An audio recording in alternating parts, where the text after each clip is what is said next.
tumenye Bibiliya. Iki ni ikiganiro utegurirwa na Dr. Venano Makegi ukakigezwaho na Transworld Radio. Soma kandi wige Bibiliya usobanukirwe ijambo ry'Imana.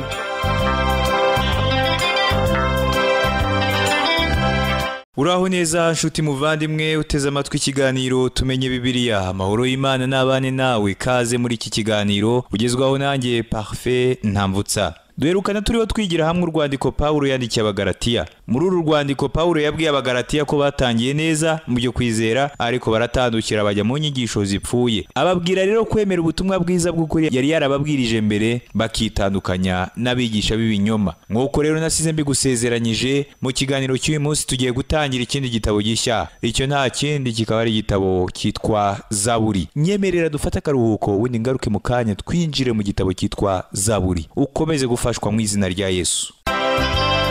Samirana usemerera wamamaza inkuru nziza. Samirana usemerera wamamaza inkuru nziza. Inkuru nziza ni agakiza kabonekwa muri Yesu Kristo. Inkuru nziza ni agakiza kabonekwa muri Yesu Kristo. Samirana, Samirana, Samirana usemerera.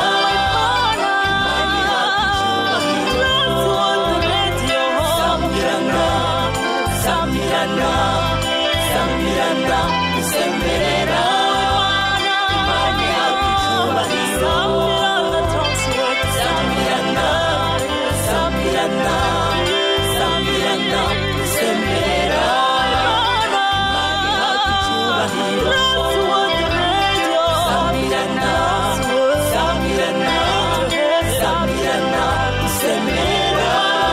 Imani yakicyubahiro. Zaburi mu rurimi rw'Igiheburayo bisobanura amashimwe cyangwa igitabo cy'amashimwe. Hanyuma mu rurimi rw'Ikigiriki ijambo Zaburi rikagira inyito y'icyuma cy'umuziki. Zaburi ni igitabo cyo kuramya, ni igitabo cy'indirimbo zo mu rusengero. Abanditsi benshi banditse Zaburi imwe cyangwa nyinshi. Dawidi, umwanditsi mwiza wa Zaburi muri Isirayeli, yanditse Zaburi zigera kuri 73. Zaburi ya kabiri yitirirwa Dawidi nk'uko biboneka mu gitabo cy'ibyakozwe n'intumwa igice cya 4 ku murongo wa 25. Zaburi ya 95 nayo ikamwitirirwa nk'uko biboneka mu gitabo cy'Abaheburayo igice cya 4 ku murongo wa 7. Birashoboka kandi ko Dawidi ashobora kuba ari nawe mwanditsi wa Zaburi z'umubabaro. Izi Zaburi zose Dawidi yazanditse ashingiye ku nararibonye yari afite abitewe n'ubuzima yari yaranyuzemo. Dawidi yanditse Zaburi agira ngo zijye zikoreshwa mu gihe cy'iteraniro mu rusengero. Abandi banditse Zaburi n'ababakurikira. Mose yanditse Zaburi imwe ari ya 90. Salomo yanditse Zaburi 2. Bene Kora banditse Zaburi 11. Bene Asafu banditse Zaburi 12. Hemani yanditse Zaburi imwe ya 88. Etani yanditse Zaburi imwe ya 89. Hezekiya yanditse Zaburi ya 10. Zaburi z'umubabaro ni 39. Bikaba bivugwa ko Dawidi yaba ari we wazanditse. Uteranyije izi Zaburi zose rero usanga ari Zaburi 150. Kristo ari we Mesiya niwe ngingo nkuru ivugwa cyane muri izi Zaburi. Umwami n'ubwami ni ingingo nto ziboneka muri izi ndirimbo za Zaburi. Ijambo ry'urufunguzo riboneka muri iki gitabo cya Zaburi ni haleluya, bisobanura ngo Imana ishimwe. Iri jambo haleluya ryahindutse indamukanyo y'Abakristo, ariko ni ijambo rikwiye kubahwa kandi ridakwiye kuvugwa uko ariko kose. Haleluya bivuga ngo Imana ishimwe. Zaburi ya 50 na Zaburi 150 nizo mfata nka Zaburi z'urufunguzo. Zaburi ya 50 ni ya bene Asafu. Iyi Zaburi ivuga byinshi kurusha izindi. Zaburi 150 ni inyikirizo ya haleluya mu 60 ibanza y'iyi Zaburi y'150. Ijambo haleluya rivugwamo inshuro 33. Iyi Zaburi y'150 kandi niyisoza iki gitabo cya Zaburi. Ikaba rero ifatwa nk'inyikirizo y'amazaburi zaburi yose. Igitabo cya zaburi kivuga ahanini ibijyanye no kwiyegurira Imana, gusuka ibiri mu mutima, kwerekana amarangamutima n'umwijima urimo kwangwa. Zaburi zikora ku mutima wa muntu. Mu by'ukuri nanjye ndishima cyane iyo ngeze muri iki gitabo gitangaje cya zaburi. Zaburi ni igitabo giherereye hagati mu bitabo by'ijambo ry'Imana, by'umwihariko zaburi 119 niyo iri hagati neza y'ijambo ry'Imana kandi ikaba ishyira hejuru ijambo ry'Uwiteka. Iki gitabo cya zaburi cyabereye umugisha abantu ibihumbi uko ibihe byagiye bisimburana. Igihe nabaga ndwariye mu rugo cyangwa mu bitaro cyangwa se nkaba mfite ibibazo byinshi mu mutima wanjye, nakunze guhumurizwa cyane n'iki gitabo cya zaburi. Nukuri rwose zaburi ni igitabo cyakunze guhezagira imitima n'ubugingo bwa benshi. Mu gihe nabaga nashobewe, zaburi ni igitabo cyakunze kumpindukirira inzira. N'ubu kandi niko bikimeze. Uwitwa Ambrose, umwe mu bera bakomeye babayeho mu itorero, yigeze kuvuga ngo zaburi ni amajwi y'itorero.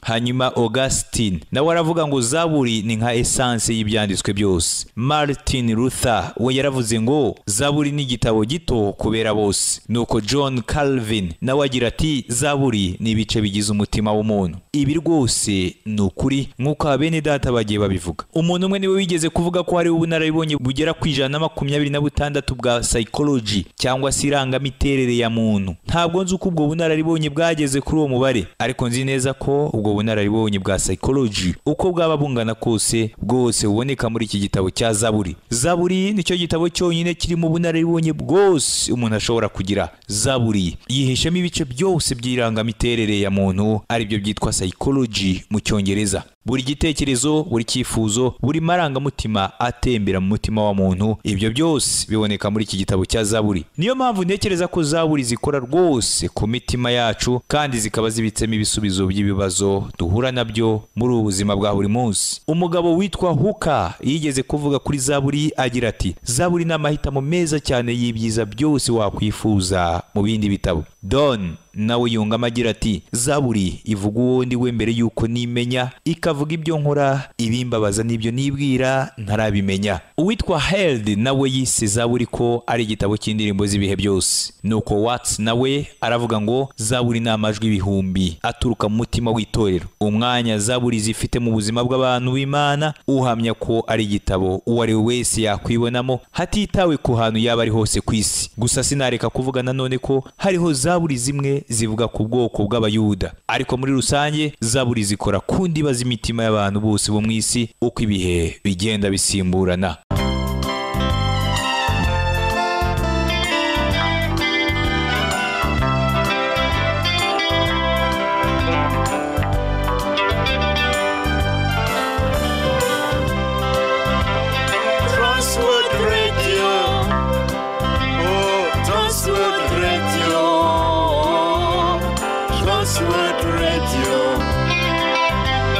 Transworld Radio. Sambirana, Sambirana, Sambirana, Usembera.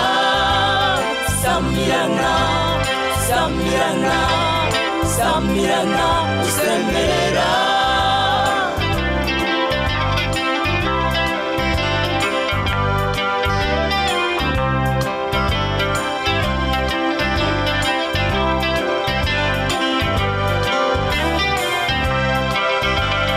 Sambirana, Sambirana, Sambirana, Usemerera. Imana ihabwa icyubahiro.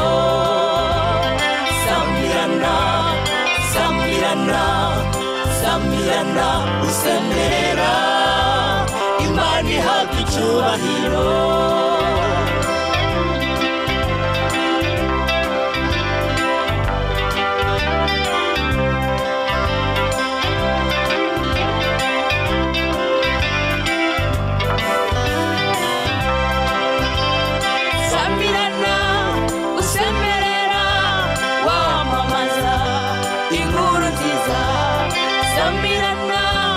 Usemerera wamamaza inkuru nziza, inkuru nziza ni agakiza kabonekwa muri Yesu Kristo. Inkuru nziza ni agakiza kabonekwa muri Yesu Kristo.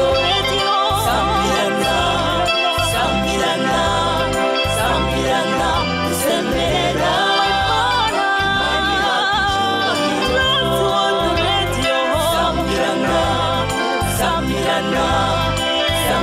sambirana dusemberera Imana yakucyubahiro sambirana sambirana sambirana dusemberera Imana yakucyubahiro sambirana sambirana sambirana dusemberera Imana yakucyubahiro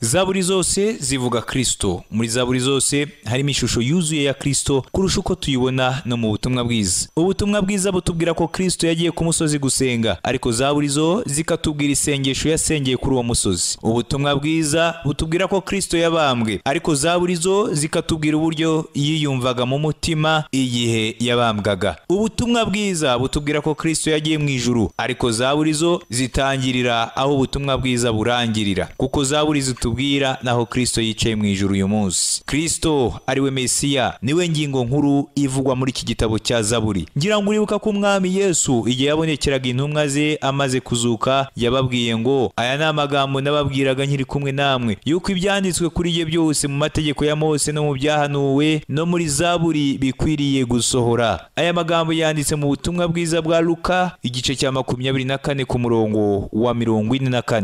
Ngira ngo urabona ko Kristo ariwe ngingo nkuru mu gitabo cya Zaburi. Ntekereza ko amashimwe yose aboneka muri iki gitabo cya Zaburi ashingiye cyane kuri Kristo. Ntabwo nabasha kukwereka izina Kristo cyangwa Yesu muri buri Zaburi zose, ariko ibyo ntibisobanura ko buri Zaburi idahishe mu ishusho ya Kristo, ahubwo byerekana gusa ko jewe parfait nambutsa Peter wongarukiriza mu kumenya ibiri mu ijambo ry'Imana. Zaburi zose zihishemo ishusho yo kuramya Kristo. Hari kandi n'izindi zerekana Mesiya mu buryo bweruye. Bene izo Zaburi rero zihishura ivuka, ubuzima, urupfu, izuka, icyubahiro, ubutambyi, ubwami no kugaruka kwa Kristo. Hariho Zaburi zihishura Mesiya zigera kuri 66. Izi Zaburi zivuga Kristo mu buryo bweruye, ariko nk'uko nabivuze mbere, Zaburi zose uko ari 150 zivuga Kristo. Igitabo cya Zaburi ni igitabo cy'indirimbo kandi ni igitabo cye, kuko ari we kivuga.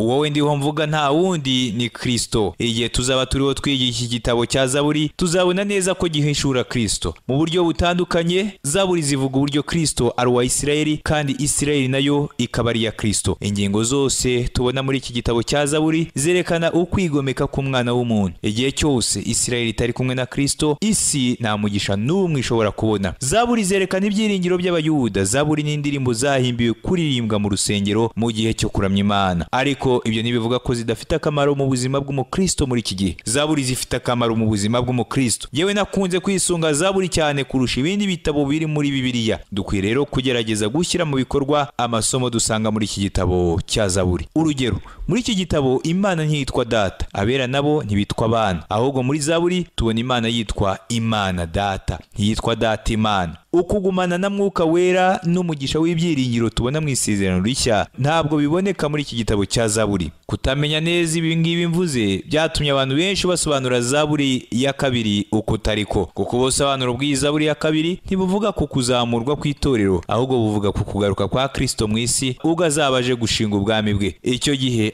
azategekera muri Yerusalemu nshya. Hariho Zaburi zakunze gutera abantu urujijo cyane, bigatuma nabo bazigiraho impaka nyinshi bitewe n'uko zihishemo amasengesho akomeye acira abantu urubanza mu buryo bugaragara. Impamvu nta yindi nuko izi Zaburi zahimbwe mu bihe by'intambara, ku bantu bari bababaye cyane, bariho bashaka kurenganurwa, bakeneye n'amahoro mu isi. Shuti yanjye, ntabwo ushobora kubona amahoro udashyize hasi gukiranirwa kwawe no kwigomeka kwawe ku Mana. Mu bisanzwe ibyo nibyo Imana ishaka kugukorera, kandi utemeye kubigukorera ntishobora kukugirira imbabazi. Mu gihe cyayo Imana izacira isi urubanza. Mu Isezerano Rishya umukristo asabwa gukunda umwanzi we, ariko ndabizi ko bishobora kugutangaza uramutse usomye amasengesho amwe yo muri Zaburi yatura ibintu bibi ku mwanzi. Ibi icyo bishaka gusobanura nta kindi nuko ubutabera bw'Imana buzaciraho iteka isi. Hariho kandi na zaburi zimwe zihishura igihe antikristo azategekera isi. Nta buryo buhari bufatika dufite bwerekana uko abantu bazifata cyangwa bazasenga muri ibyo bihe bya antikristo. Izindi zaburi zivuga ibyerekeranye na penitensiya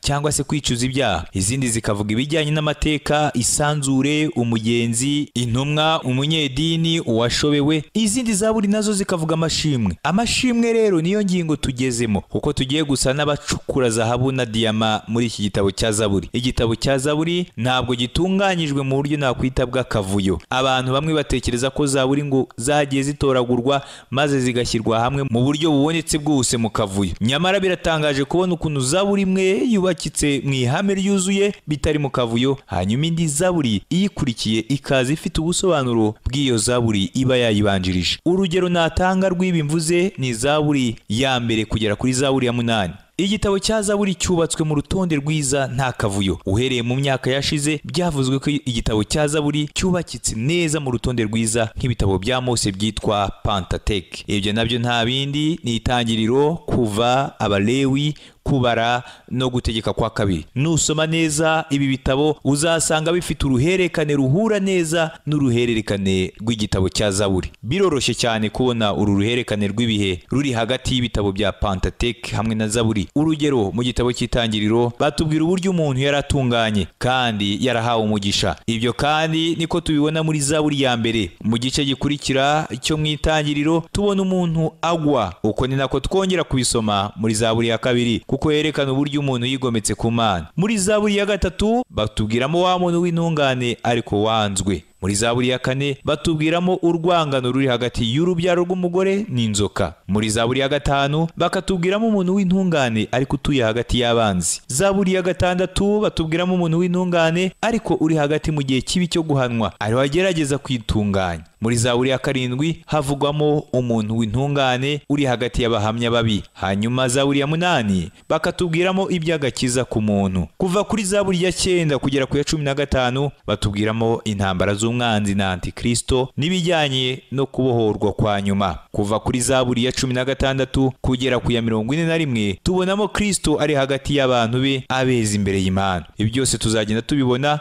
ubwo tuzaba turiho twiga iki gitabo cyacu cya zaburi. Umugabo witwa Spurgeon niwe wavuze ngo igitabo cya zaburi cyihishemo amagambo asobanutse cyane atuma dushobora kuririmba. Iki gitabo cya zaburi cyagutera kwisanga mu birere wagurutse nk'inyoni. Iki gitabo cya zaburi nanone cyitwa ko ari essence y'umutima. Zaburi kandi ni igitabo gifatwa nk'ubusitani bw'ibyanditswe byera byose. Mu mirongo 219 yo mu isezerano rya kera yakunze gusubirwamo mu isezerano rishya, imirongo 116 yose niyo muri zaburi. Uzabona ko izi ndirimbo 150 ari ibihangano bidasanzwe by'umwuka bibereyeho gushyirwa mu muziki. Nukuri zaburi ni igitabo gishobora gutuma imitima yacu iririmba.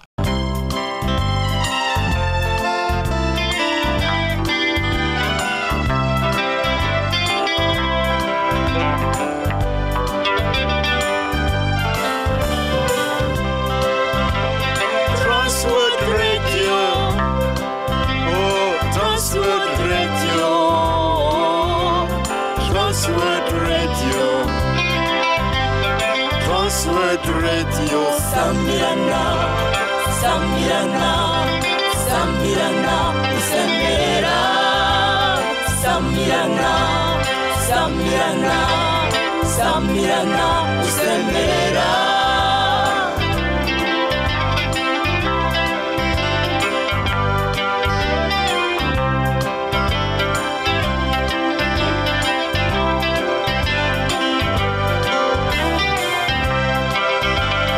Samirana, Samirana, Samirana, usemerera Imana ihabwa icyubahiro. Samirana, Samirana, Samirana, usemerera Imana ihabwa icyubahiro.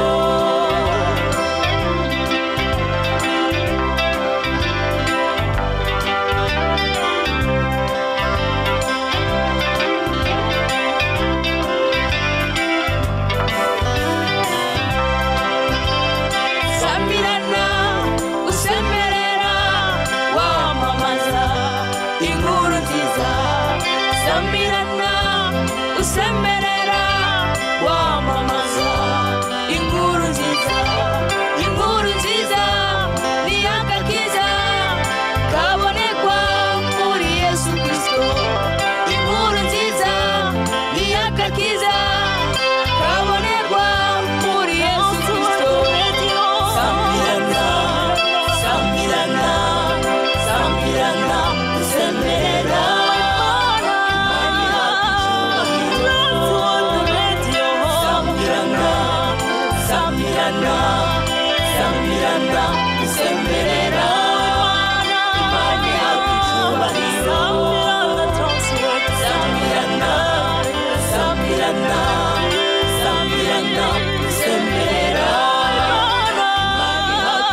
icyubahiro. Sambirana usemerera imani yacu icyubahiro. Sambirana usemerera imani yacu icyubahiro.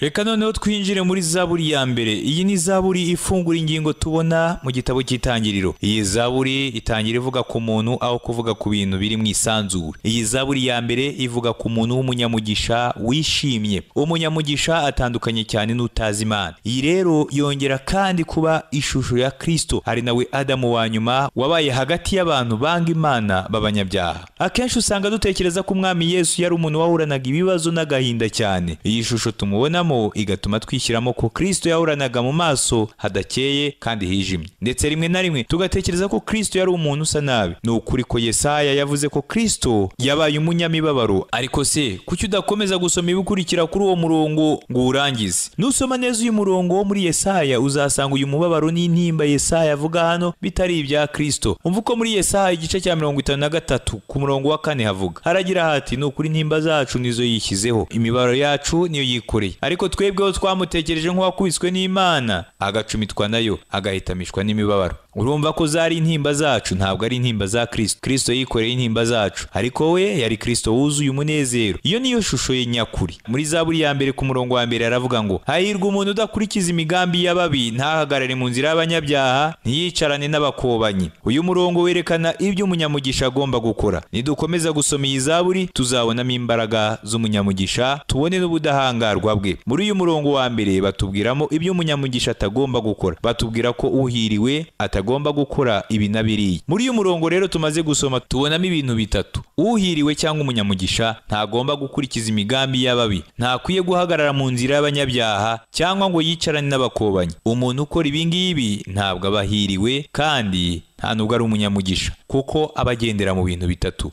Icya mbere yifatanya n'ababi, hanyuma akagendana n'abanyabyaha, nyuma yaho akaba inshuti y'abakobanyi. Urumva ko muri uyu murongo harimo icyiciro cyo guhinduka mubi, kugwa no kwigomeka. Umunyamugisha ntakurikiza inama z'ababi. Inama bisobanura impanuro. Umunyamugisha ntagomba gutega amatwi umuntu mubi. Mbese waba wari uzi yuko na Kristo ubwe atigeze afata umwanzuro ashingiye ku bitekerezo bye bwite? Ibyo yakoraga byose yishingikirizaga ubushake bw'Imana. Nta na rimwe yigeze abwira intumwa ze ngo nshuti zanjye tugiye kujya i Galilaya. Kandi uko niko namaze kubitekerezaho, ndetse uko nabitekerejeho nibyo byiza kurusha uko mwebwe mwabyibwira. Ntekereza rero ko kujya i Galilaya ari byiza cyane. Nshuti yanjye, uko si ko Umwami Yesu yabwiraga intumwa ze, ahubwo buri gihe wasangaga avuga ngo ngiye i Yerusalemu kuko biri mu bushake bwa Data. Umwami Yesu yamaranaga igihe kinini na Data, bigatuma amenya ubushake bwa Data, bityo agakora ibimushimisha atishingikirije ubushake bwe bwite. Nshuti yanjye, ni byiza kumva inama, kandi inama nziza ni ingenzi cyane, ariko ntugakurikize inama z'ababi. Tugomba kugendera mu kwizera. Kumva inama z'ababi ntabwo ari ukugendera mu kwizera. Mbese umubi ninde? Ameze ate? Umubi ni uwo ari we wese wanga Imana utayubaha.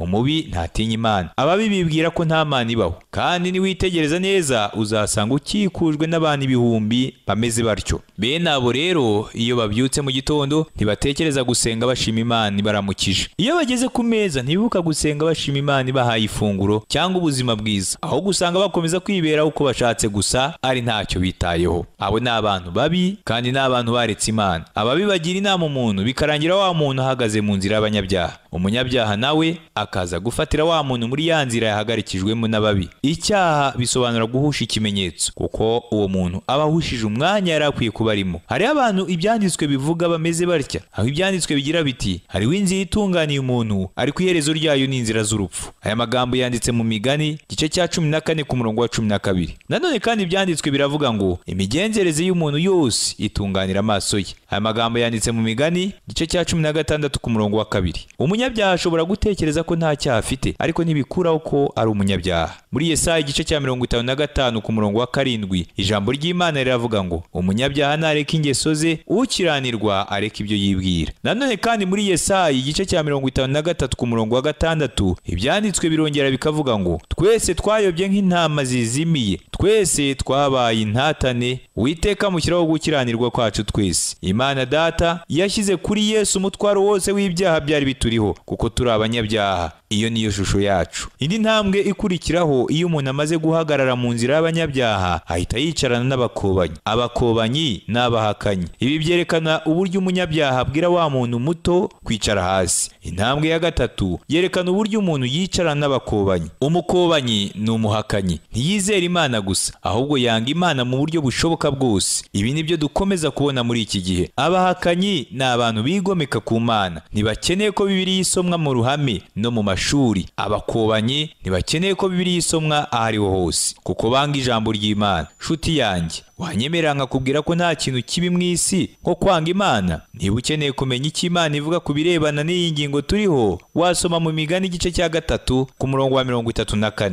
Haravuga ngo ni ukuri agaya abakobanyi, ariko abicisha bugufi abagirira imbabazi. Imana yanga abakobanyi kandi izabarimbura. Iyi ni ishusho iteye ubwoba bariho batubwira hano. Umurongo rero twasomye wo muri Zaburi ya 1 ku murongo wa 1 werekana uruhande rubi umunyamugisha atagomba kubamo. Umunyamugisha ntagomba gukora ibyo twasomye muri uwo murongo. Ku murongo ukurikira batubwira ibyo umunyamugisha cyangwa se uhiriwe agomba gukora. Shuti muvandimwe wateze amatwi ikiganiro cy'uyu munsi, birashoboka kuba utatangiranye nanjye. Niyo mpamvu nifuza kugusangiza ku ncamake y'ibyo twaganiriyeho. Twabonye ko muri Zaburi ya 1 batubwira uburyo uhiriwe agomba kugendera mu nzira z'Imana, akirinda gukurikiza imigambi y'ababi, kandi nahagarare mu nzira y'abakobanyi. Uhiriwe rero uyu munsi nige nawe twamaze kwizera Yesu Kristo nk'umwami n'umukiza w'ubugingo bwacu. Biradukwiye ko twera imbuto zikwiriye abihannye. Reka dusenge. Mana, ndagushimiye kuko wadutsindishirije muri Kristo Yesu umwana wawe ukunda. Shoboza buri muntu wese wamaze kukwizera kugendera mu nzira yawe nk'uko bikwiriye, atishushanya kandi adakurikiza imigambi y'ababi, ahubwo muri byose abeho ubuzima buguhesha icyubahiro bushobora gutuma benshi bakizwa kubw'imbuto aberera. Mu izina rya Yesu Kristo umwami wacu, amen. Nshuti, wakoze gukurikirana ikiganiro Tumenye Bibiliya. Ndagusezeranya ko ningaruka ubutaha tuzaganira ku byo uhiriwe agomba gukora n'imbaraga uhiriwe afite. Ngaho amahoro n'umugisha biva ku Mana Data n'umwana wayo Yesu Kristo n'umwuka wera bibane nawe.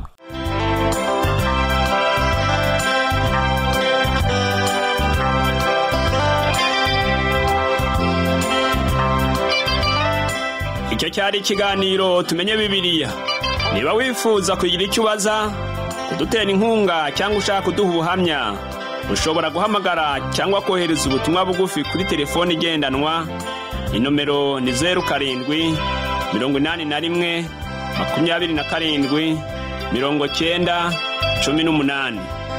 Ushobora kandi kutwandikira kuri page yacu ya Facebook yitwa Tumenye Bibiliya, cyangwa kuri email yitwa umucyo@yahoo.fr.